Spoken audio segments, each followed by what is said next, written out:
길르앗 산에서 삼촌인 라반과 헤어진 야곱은 고향으로의 여정을 이어갑니다. 고향이 점점 가까워지자 야곱은 형을 만날 준비를 합니다.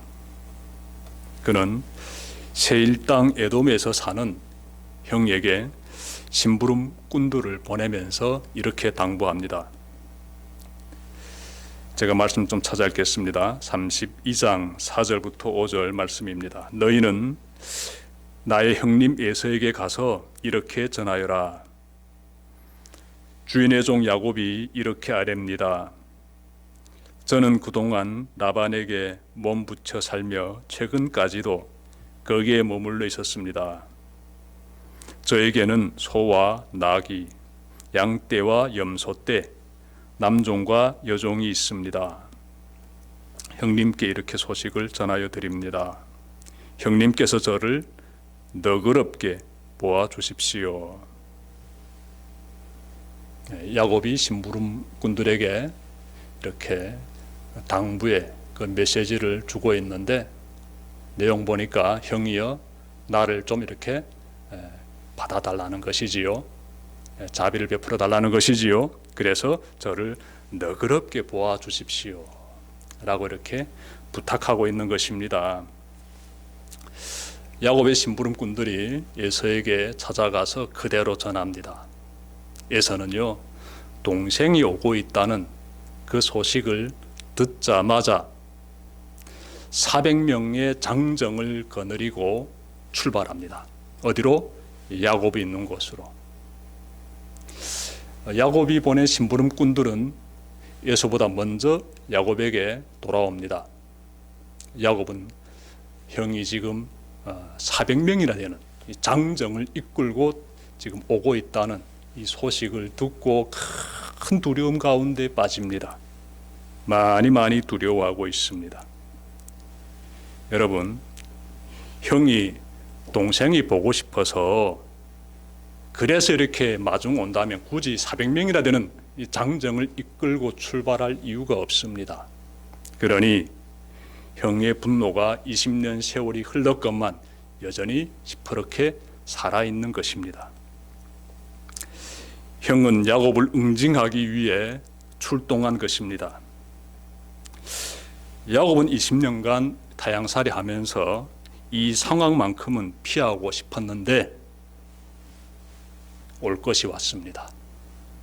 이제 자신의 목숨과 가족의 운명은 형에게 달렸습니다. 야곱은 도망치고 싶어도 도망칠 수가 없습니다.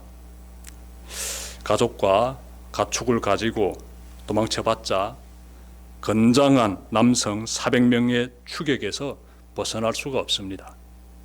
얼마 못 가 붙잡힐 것은 불보듯 훤합니다.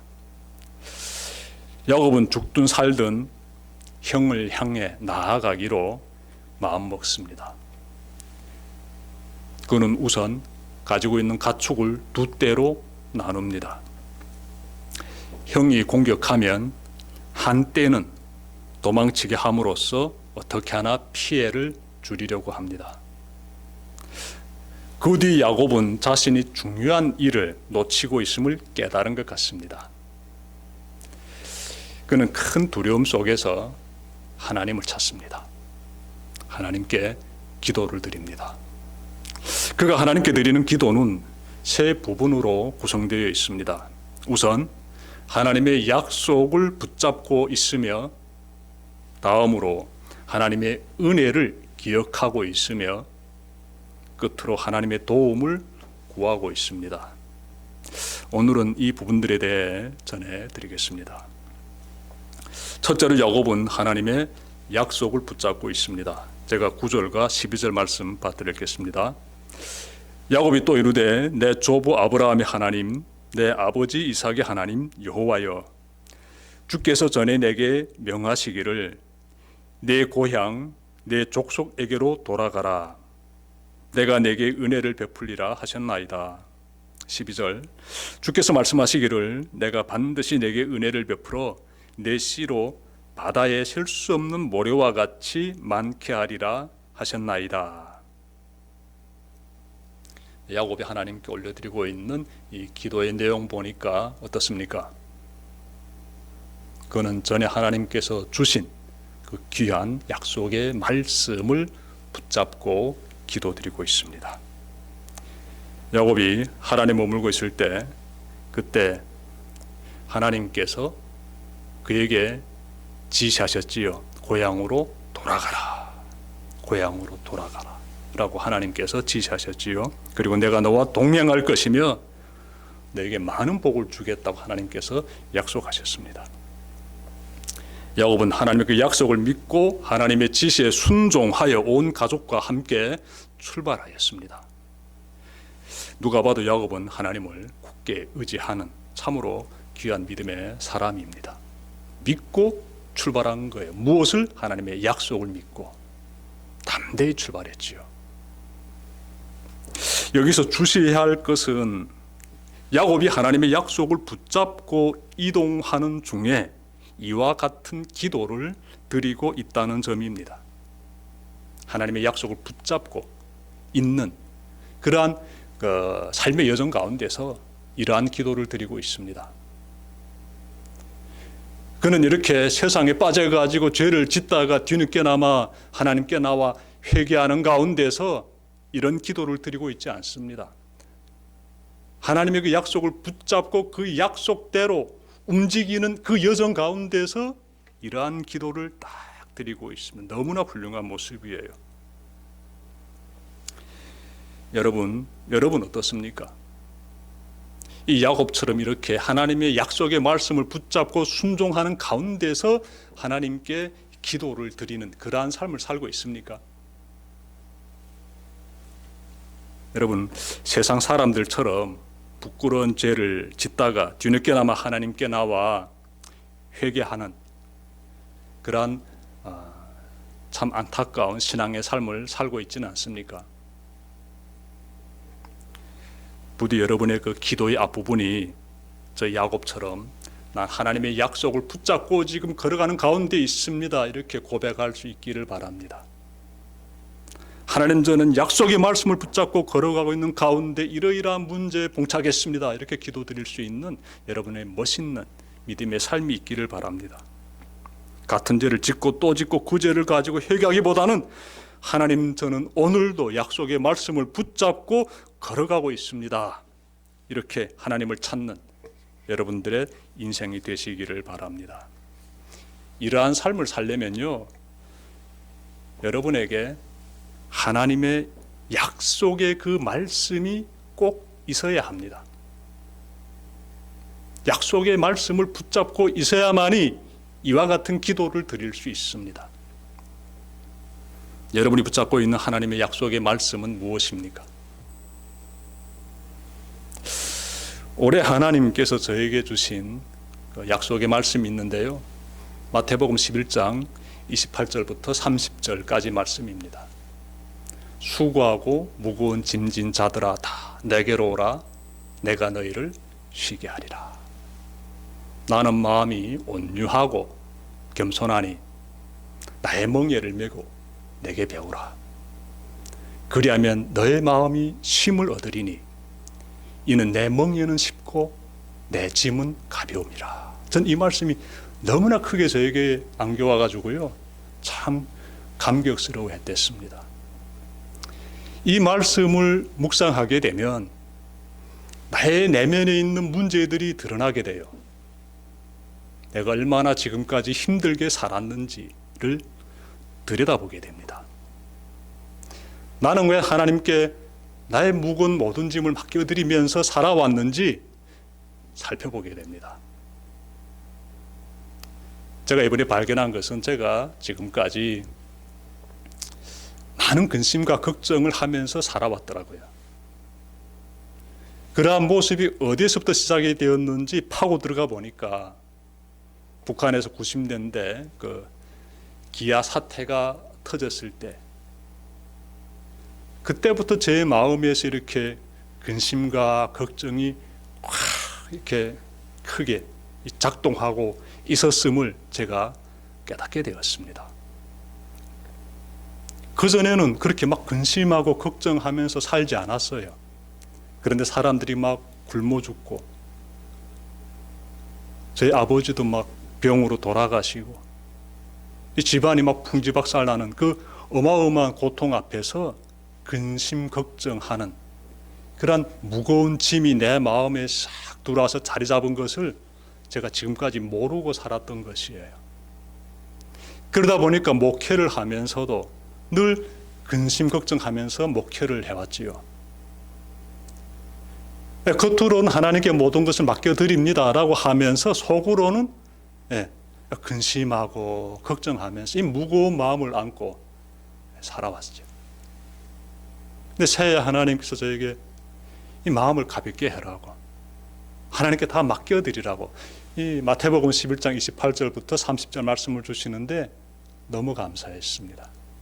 그래서 제가 실천하기로 했어요. 이 약속의 말씀을 붙잡고 실천하리라 마음 먹고요. 그때부터 근심 걱정이 꾸역꾸역 올라올 때마다 뿌리 뽑아버리는 노력을 했습니다. 단호히 잘라버리는 노력을 했습니다. 그렇게 한 보름 가까이 이렇게 삶을 지금 이어가고 있는데 굉장히 마음이 가벼워지는 것을 느낍니다. 여전히 교회 사회 가운데 어려움이 있고 걱정, 근심 정말 할 수밖에 없는 상황들이 있지만, 하지만 약속의 말씀 딱 붙잡고 이겨내고 있습니다. 하나님께 약속하셨잖아요. 수고하고 무거운 짐진 자들아 다 내게로 오라. 내가 너희를 쉬게 하겠다고 약속하지 않았습니다. 저는 이 약속의 말씀을 붙잡고 그 가운데서 평안을 경험하고 있습니다. 얼마나 감사한지 모르겠어요. 여러분들에게도 하나님께서 주시는 귀한 약속의 말씀이 필경이 있을 것입니다. 여러분, 하나님의 귀한 말씀이 나의 심령 가운데 확 새겨지게 되는 그러한 순간들이 있는데 가장 좋은 순간이 어느 때인 줄 압니까? 이 주일 설교 말씀 들을 때, 수요 기도회 가운데 하나님 말씀을 들을 때, 금요 기도회 가운데 하나님 말씀 들을 때, 복음 통일 기도회 가운데 하나님 말씀 들을 때 이 말씀이 선포되는 자리에서 그때 나에게 주신 하나님의 그 귀한 약속의 말씀이 가장 잘 들립니다. 그러니 이 시간이 얼마나 중요한 시간이 되겠습니까?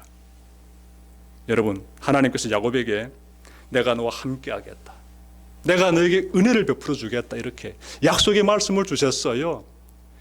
야곱은 이 약속의 말씀을 붙잡고 움직이고 있습니다. 순종하고 있어요. 하나님 지시에 따라 움직이고 있는 그 귀한 야곱의 모습이 얼마나 아름답습니까? 정말 믿음의 조상다운 모습이지요. 내가 너와 함께 하겠다, 내가 너에게 은혜를 베풀겠다는 이 하나님의 귀한 약속의 말씀은요, 오늘 이 자리 가운데 함께하고 있는 여러분에게도 주시는 하나님의 말씀이에요. 여러분에게도 주신 하나님의 말씀, 이 귀한 말씀을 꼭 붙잡고 주님의 말씀에 순종하는 믿음의 삶을 잘 살아내는 여러분들 되시길 바랍니다. 그러면 하나님의 큰 복이 임합니다. 야곱의 기도에서 두 번째로 우리가 발견할 수 있는 것은 야곱은 하나님의 은혜를 기억하고 있습니다. 하나님의 은혜. 10절 보십시오. 나는 주께서 주의 종에게 베푸신 모든 은총과 모든 진실하심을 조금도 감당할 수 없사오나 내가 내 지팡이만 가지고 이 요단을 건넜더니 지금은 두 때나 이루었나이다. 야곱은 기도 속에 자신이 지난 20년 세월 동안 하나님께서 어떻게 은혜 베풀어 주셨는지를 담고 있습니다. 빈손으로 하란에 들어갔는데 지금은 자신의 소유가 크게 번창했음을 고백하고 있습니다. 그는 이 모든 것이 하나님이 베풀어 주신 은혜의 결과임을 기도에 담고 있습니다. 이것은 야곱의 간증이지요. 여러분의 삶에서도 야곱과 같은 이런 은혜로운 간증이 넘치길 바랍니다. 지난주에 어느 분과 함께 지나온 삶을 나누었습니다.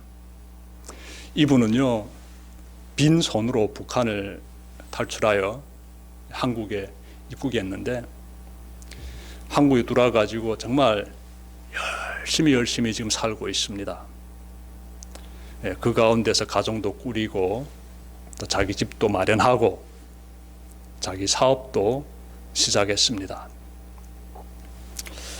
정말 성실히 살고 있는데 이분이 자신의 삶을 돌아보며 이 모든 것은 하나님으로부터 받은 은혜입니다 라고 고백한다면 이 고백은 야곱의 고백과 크게 다를 바 없습니다. 그런데 만약 이 모든 것이 나의 노력의 결과입니다 라고 말한다면 그는 하나님에 대해 모를 뿐더러 하나님을 믿지 않는 불신자일 뿐입니다. 우리는 야곱처럼 고백할 수 있어야 합니다. 내가 소유한 모든 것은 하나님으로부터 온 것입니다. 정말 귀한 고백이에요.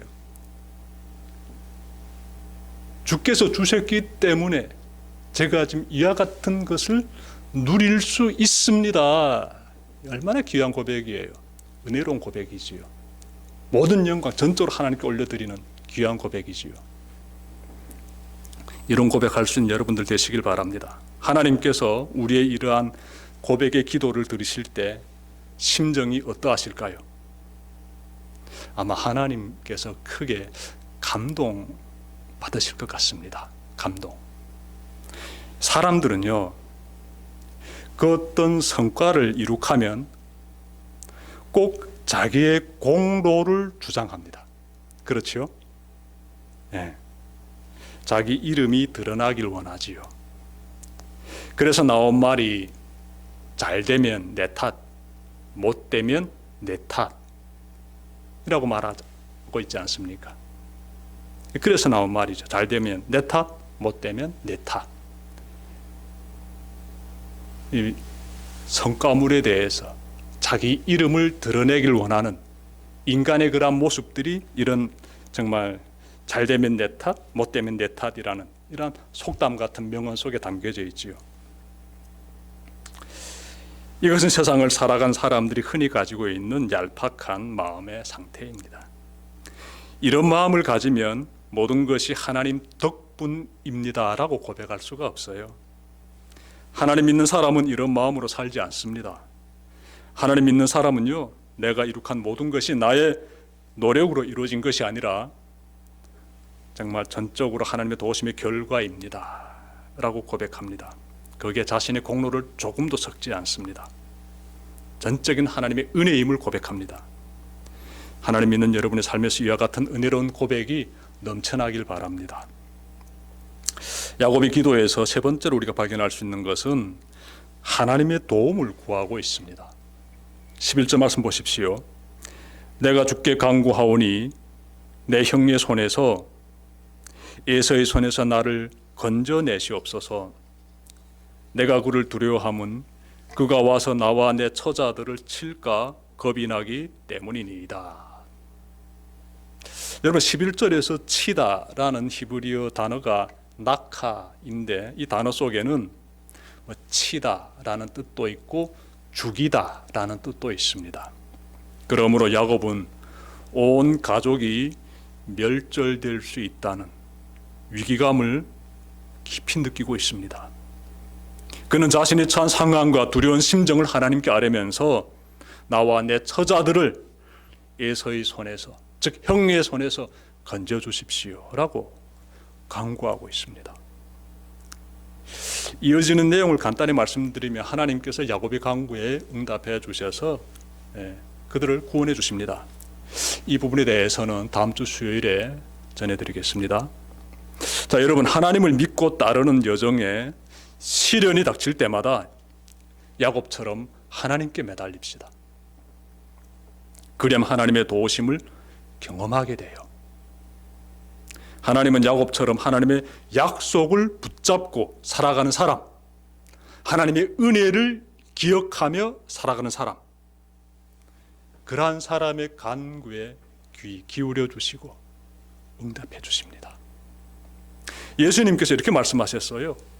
구하라 그리하면 너희에게 주실 것이요, 찾으라 그리하면 찾아낼 것이요, 문을 두드리라 그리하면 너희에게 열릴 것이다. 구하는 이마다 받을 것이요, 찾은 이는 찾을 것이요, 두드린 이에게는 열릴 것이다 라고 예수님께서 말씀하셨어요. 그러니 하나님 믿는 사람은 하나님께 매달려야지요. 하나님께 부르짖으면서 기도드려야 합니다. 하나님께서 그 기도에 귀 기울여 주시고 꼭 응답해 주십니다. 왜? 당신의 백성이니까, 당신의 사랑하는 자녀이니까 그 울부짖음에 하나님께서 꼭 응답해 주시지요. 여러분, 흔히들 하나님의 눈에 보이지 않아서 믿을 수 없다라고 합니다. 눈으로 보여야만 믿을 수 있다는 것은 믿음의 올바른 기준이 아닙니다. 하나님은 영이심으로 우리의 눈으로 볼 수가 없습니다. 하나님은 성경의 말씀을 통해 자신을 우리에게 나타내십니다. 말씀을 통해서 나타내십니다. 우리는 그분이 눈에 보이지 않지만 그분이 나와 함께 하심을 깨닫게 됩니다. 어떻게? 말씀 가운데서 깨닫게 됩니다.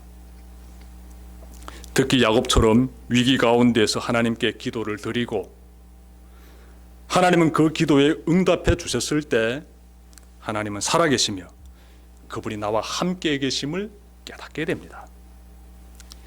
하나님은 당신의 백성의 간구에 귀 기울여 주시고 가장 좋은 것으로 응답해 주시는 그런 하나님이심을 늘 기억하며 매일의 삶 속에서 나와 함께 하시는 그 하나님의 임재를 깊이 경험하시길 바랍니다. 지금까지 야곱의 기도에 담긴 세 가지 부분을 전해드렸습니다. 첫째로, 그는 하나님의 약속을 붙잡고 있었으며, 둘째로 그는 하나님의 은혜를 기억하고 있었으며, 셋째로 그는 하나님의 도움을 구하고 있습니다. 그의 기도의 세 부분이 되겠습니다. 믿음의 조상 야곱이 보여준 이러한 기도의 내용이 여러분의 기도에서도 이어지기를 주님의 이름으로 축원합니다. 기도드립시다.